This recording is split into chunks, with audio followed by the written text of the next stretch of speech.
खरं बोलत आहात असं मी ग्राह्य धरते. चालेल. आणि खेळामध्ये जास्त इंटरेस्ट आहे की अभ्यासात? खेळामध्ये. बरं असं का बरं होत असेल की आपल्याला खेळामध्ये जास्त इंटरेस्ट किंवा मोबाईलमध्ये असतोच नाही म्हटलं तरी तुम्ही आणि अभ्यासात कमी, असं का बरं होत असेल? तुम्ही सांगू शकता? तर कसं असते ना, आपला माइंड जो आहे ना हा इथे जो असतो ना छोटासा असतो पण खूप छान असतो. त्याला ज्या गोष्टीमधून आनंद मिळते तीच गोष्ट आपल्याला जास्त आवडते. आपल्याला मोबाईल बघितल्यानंतर एंटरटेनमेंट मिळते, हसायला मिळते, ते पिक्चर असतात ना ते आपल्याला अट्रॅक्ट करतात. त्याच्यामुळे आपला वेळ कशात जास्त जातो? मोबाईलमध्ये जातो की नाही? एकदा जर तुम्ही आता जर एकदा मोबाईल हातात घेतला तर तू किती वेळ मोबाईल सोडणार नाहीस? हो की नाही? आपण 5 मिनिटासाठी किंवा एखादा मेसेज आला म्हणून बघायला जातो. अभ्यास करताना एखादा मेसेज आला, कुणाचा आला, मग तो आपल्याला क्युरिओसिटी राहते, आपण बघायला जातो. मग 5 मिनिटं सोडून 10 मिनिटं 15 मिनिटं एखादा तास त्याच्यामध्ये असाच निघून जातो आणि आपल्याला वेळेचं भान नाही. मग असं वाटते अरे खूप वेळ आपला मोबाईलमध्ये गेला, मग आता अभ्यास करायचं राहून गेला, मग पुन्हा अभ्यासाला लागतो. असं होतं तुमच्यासोबत? खेळांचं सुद्धा तसं असते. खेळांमध्ये आपल्याला प्लेजर मिळते, आपली बॉडी मेंटली आणि फिजिकली स्ट्रॉंग तर होते पण एक छान असं हार्मोन सिक्रेट होतात. त्याच्यामुळे नाही का आपल्याला खेळायला खूप आवडते, मस्ती करायला खूप आवडते. छोटे होता तर तुम्ही किती मस्ती करायचे, हो की नाही? आणि अभ्यास म्हटलं तर आपल्याला थोडंसं बोर होतं कारण त्याचे फायदे आपल्याला माहीत नसतात. म्हणून रोज तसं करायचं, आजचा टार्गेट ठरवायचं. आज टीचरने जे काही तुम्हाला शिकवलं हे घरी गेल्याबरोबर मी जर अभ्यास करेन ना तर मी 2 तास मोबाईल बघणार, 2 तास नाही म्हणून अर्धा तास किंवा 2 तास मी खेळणार. असं जर तुम्ही ठरवलं आजचा टार्गेट कम्प्लीट होते.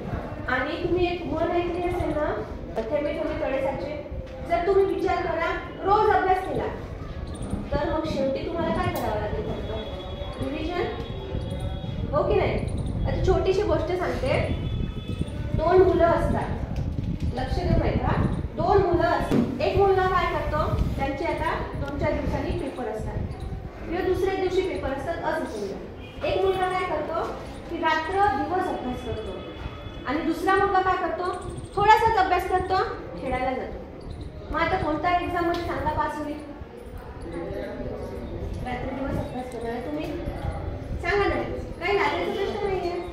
पुढे तुम्हाला काय वाटते कोण पास होणार चांगल्या मार्क्सने? रात्री दिवस अभ्यास करणारा. बघा सांगते तुम्हाला गंमत अशी आहे, त्याच्या घरचे पण आश्चर्यचकित होऊन जातात.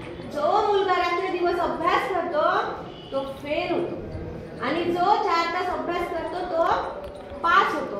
का बरं असेल असं? पुन्हा काय वाटतं तुम्हाला, का बरं असं झालं असेल? व्हेरी गुड, हे उत्तर एक्झॅक्टली आहे. जो रात्र दिवस अभ्यास करणारा मुलगा काय करतो, रोजचा अभ्यास रोज नाही करत, रोज आपला खेळण्यात मोबाईलमध्ये गुंतवतो. ज्या दिवशी उद्याचा पेपर आहे असं त्याला कळते त्या दिवशी तो दिवस रात्र अभ्यास करतो. आणि जो दुसरा मुलगा आहे तो रोज टीचरने शिकवलेला रोजचं रिव्हिजन रोज करतो. म्हणजे त्याच्या मेंदूमध्ये रोजचं रिव्हिजन स्टोर होते. ज्या दिवशी एक्झाम असते त्या दिवशी फक्त तो रिव्हिजन करतो आणि एक्झामला जातो. त्याला चांगले पर्सेंट पडतात आणि हा फेल असतो. म्हणूनच तुम्हाला हेच करायचं आहे. आता सध्या तुम्हाला कोणती कामं आहेत का घरची? खूप कामं, जसे आम्ही करतो तसं करायचं आहे, आई वडील करतात तसे करायचे आहे.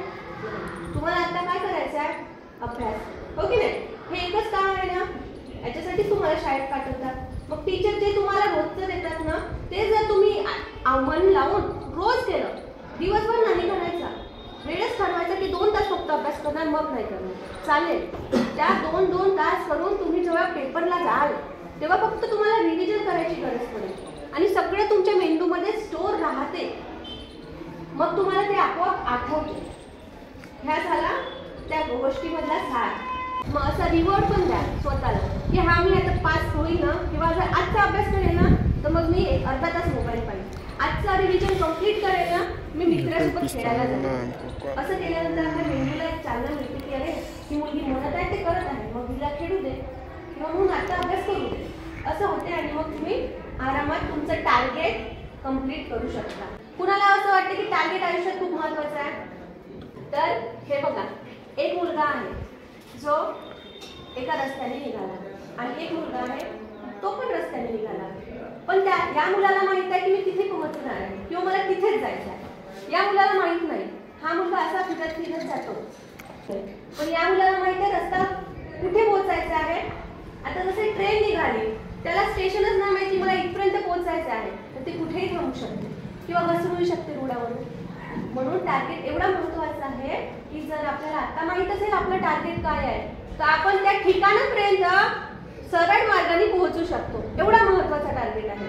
आणि तुमचं हे वय आहे आता टार्गेट ठरवायचं. तुमचं आतापर्यंत जर जेवढं शिक्षण झालंय ना, म्हणजे त्याच्यापेक्षा हा वेळ महत्त्वाचा आहे, कारण आता तुमची एक्झाम येणार आहे की नाही. म्हणून आत्ता टार्गेट ठरवू शकता तुम्ही. तुमच्या हातातून वेळ गेलेली नाही. आत्ता टार्गेट ठरवा की मला एवढे पर्सेंट मिळालेच पाहिजे. आता टार्गेट ठरवा तर त्या हिशोबाने रोज अभ्यास करू शकता आणि तुमच्या टार्गेटपर्यंत पोहोचू शकता. कारण हे एवढं वर्ष महत्त्वाचं आहे. मी सांगतो तुम्हाला की या बेसवर तुम्हाला आयुष्यात जे घडायचं आहे ते तुम्ही घडू शकता. आणि असंही नका समजू की माझा मला अभ्यास जमत नाही. जे विद्यार्थी अभ्यासात कमी असेल त्या कोणत्या ना कोणत्या गोष्टीमध्ये ते खरंच असेल. कुणी खेळात असेल, कुणी कुणाशी छान बोलू शकतं, कुणाशी कोणती स्किल असेल, तर स्किल एक डेव्हलप करा. आपल्या आयुष्यामध्ये स्किल खूप महत्त्वाची आहे. आता आजकाल तुम्ही बघितलं ना, कुणी ITI करतं, कुणी इंजिनियर करतं. हे काय आहे? एक स्किल आहे. तशीच एक स्किल शिका. 10वी 12वी झाल्यानंतर नुसतं कुणाला ग्रॅज्युएशन करायचं म्हणून करू नका. एक स्किल शिकायची इच्छा करा आणि त्या स्किलमध्ये जर तुम्ही एक्सपर्ट झाले ना, तर तुमचा हात कुणी रोखू शकत नाही. आणि तुम्हाला सक्सेस होण्यापासून, पैसे कमवण्यापासून, चार चौघात बोलण्यापासून किंवा त्यांची म्हणजे तुमची इज्जत जे आहेत ना समाजातली, ती वाढण्यापासून कोणीच रोखू शकत नाही.